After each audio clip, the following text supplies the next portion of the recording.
గుండ్లపల్లి డిండి సాంఘిక సంక్షేమ బాలికల కళాశాలలో డ్రైనేజీ సమస్యను, సోలార్ లైట్ల సమస్యను పరిష్కరించేందుకు తక్షణమే ప్రతిపాదనలు సమర్పించాలని జిల్లా కలెక్టర్ ఇలా త్రిపాఠి ప్రిన్సిపల్ను ఆదేశించారు.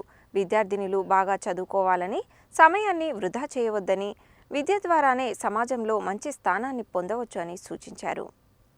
గురువారం రాత్రి ఆమె నల్గొండ జిల్లా గుండ్లపల్లి డిండి సాంఘిక సంక్షేమ బాలికల పాఠశాలను ఆకస్మికంగా తనిఖీ చేశారు.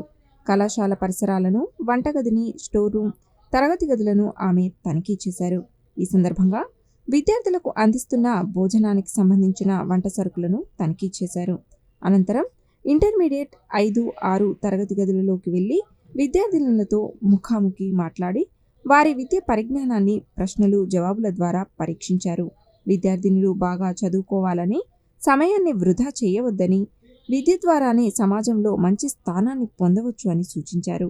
ఈ సందర్భంగా జిల్లా కలెక్టర్ మంచి జవాబులు ఇచ్చిన విద్యార్థులకు చాక్లెట్లను పంపిణీ చేశారు.